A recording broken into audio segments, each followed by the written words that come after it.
พอตามปัจจัยรถเพลิงយើងដែលធ្វើដំណើរនេះវាអត់ខូចទេក៏ប៉ុន្តែតាមកន្លងផ្លូវតែមួយហ្នឹងគឺរថភ្លើងខាងមុខនោះវាខូចវាមានបញ្ហា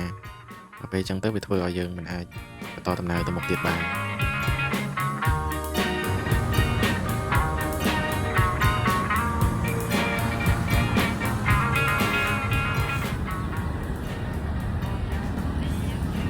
បងនេះគឺស្ថានីយ៍រថភ្លើងមកកំពុងទៅទិញសបុតរថភ្លើងហើយនោះគឺជារថភ្លើងចិត្តធ្វើដំណើរដែរគាត់ប្រាប់ថាម៉ោង6:40ហ្នឹងចេញដំណើរបងនេះគឺសបុតជាសបុតរថភ្លើងហើយអស់ចំនួន28,000សបុតក្នុងមួយនាក់បន្ទាប់ពីបានទិញសបុតរថភ្លើងហើយក៏បានធ្វើដំណើរមកកាន់រថភ្លើងឡើងរថភ្លើងដើម្បីរកកន្លែងគង់ក្នុងនោះផងដែរគឺអាត្មាមិនទាន់គង់ទេអាត្មារកមើលកន្លែងសិនតែកន្លែងណាតនេកន្លែងណាមិនទាន់តនេអីអញ្ចឹងទៅហើយក៏សង្កេតឃើញថាមានបងប្អូនយើងជើញមកជាលក្ខណៈគ្រួសារជា2នាក់តាយាយអីអញ្ចឹងក៏មានដែរគាត់មកហ្នឹងសួរនាំគាត់ទៅគាត់ថាគាត់ខានជិះយូរហើយគាត់ចង់ជិះម្ដងរំលឹកអនុស្សាវរីយ៍ចាស់ពីដើមមកធ្លាប់ជិះរថភ្លើងហើយការសំណេះសំណាលជជែកលេងមិនបានជាយូរប៉ុន្មានផងរថភ្លើងក៏បានធ្វើដំណើរសន្សំចាក់ចេញពីស្ថានីយ៍រថភ្លើងទៅកាន់អនុស្ថានីយ៍ផ្សេងហើយទឹកមុខរបស់បងប្អូនអ្នកធ្វើដំណើររួមទាំងអាត្មាភាពហ្នឹងក៏បានរីករាយស្រស់ស្រាយជាបណ្ដើហើយដោយរថភ្លើងបានចាក់ចេញធ្វើដំណើរហើយខ្យល់ក៏បក់មករំភើយតាមប្អួចណាគួរឲ្យមនោរម្យមែនទែនសម្រាប់ការធ្វើដំណើរនៅពេលព្រឹកទាំងអាត្មាភាពផ្ទាល់ក៏មានភាពរីករាយក្នុងចិត្តដែរដែលបំណងចង់ជិះរថភ្លើងនេះគឺបានសម្រេចហើយគឺរថភ្លើងវិលកង់ហើយក៏សូមញាតិញោមរីករាយទស្សនាជាបន្តអំពីការធ្វើដំណើរតាមរថភ្លើងតើទិដ្ឋភាពទៅមុខទៀតមានអ្វីខ្លះទៀតនោះសូមកុំភ្លេចតាមដានទាំងអស់គ្នា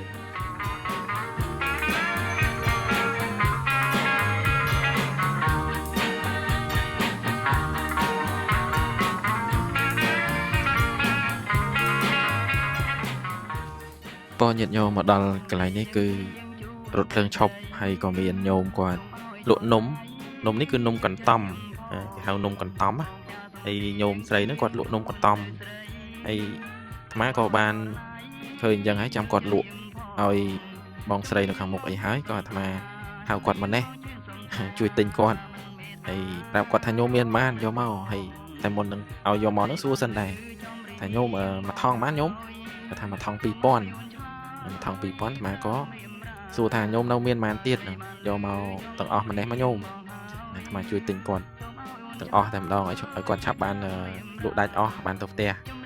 ហើយគាត់អរណាឃើញបានជួយទិញគាត់ទាំងអស់អញ្ចឹងប្រហែលជា4ស្បោង5ស្បោងអីទេហើយអាត្មាក៏ជូនគាត់លើសពីតម្លៃគាត់លក់ហ្នឹងណាក៏ជួយជាវគាត់បានមកហើយក៏បានយកមកចែកជូនបងប្អូននៅក្នុងរថភ្លើងហ្នឹងបានម្នាក់មួយហើយញោមក៏គាត់លន់មាត់ថាងកណាអត់បានទិញប្រកេនផងទៅជាតែគុណអ្នកជូនកណាវិញហើយអាត្មាគាត់ថាមិនអីទេញោមអត់អីទេអាត្មាជួយទិញញោមព្រោះគាត់ឲ្យគាត់ឆាប់បានលក់ដាច់អស់ទៅគាត់បានឆាប់ទៅផ្ទះទៅអីអញ្ចឹងទៅញោមជើញភាសាចុះមិនក្រែងចិត្តអីទេមួយសន្ទុះក្រោយមកក៏បានទទួលដំណឹងថារថភ្លើងធ្វើដំណើរនេះមិនអាចធ្វើដំណើរទៅមុខទៀតបានទេដោយសារតែមានរថភ្លើងតាមកន្លងផ្លូវស្របគ្នាហ្នឹងជួបបញ្ហាខូចដូច្នេះធ្វើឲ្យរថភ្លើងរបស់យើងគាំងដែរមិនអាចទៅមុខទេដូច្នេះក្រុមហ៊ុនតម្រូវឲ្យបងប្អូនរងចាំដើម្បីក្រុមហ៊ុនយកឡានយកមកទទួលបងប្អូនធ្វើដំណើរតាមរថយន្តវិញចំណែកអាត្មាភាពក៏មិនបានរងចាំដែរដោយសារតែមើលទៅគឺយូរហើយក៏បានសុំអនុញ្ញាតចុះមុនដើម្បីពឹងញោមនៅចិត្តនឹង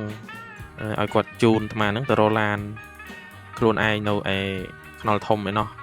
ហើយញោមក៏គាត់មានទឹកចិត្តល្អដែរគឺគាត់ណាបានជូនអាត្មាហ្នឹងទៅរកឡានដោយបំណង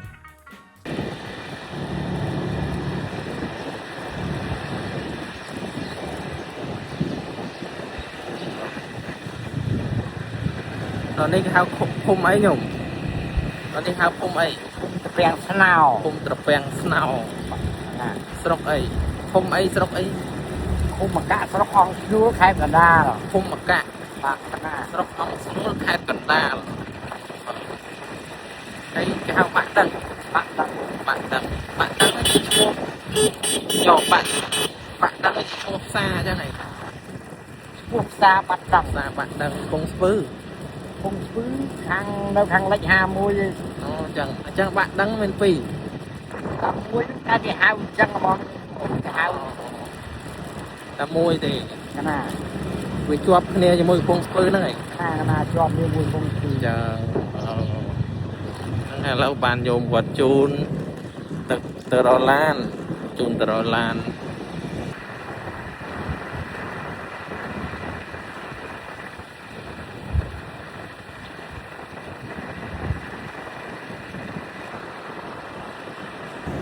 ឡើងស្នោជាតិហើយអានេះចោលស្នោជាតិលេខ5ហើយ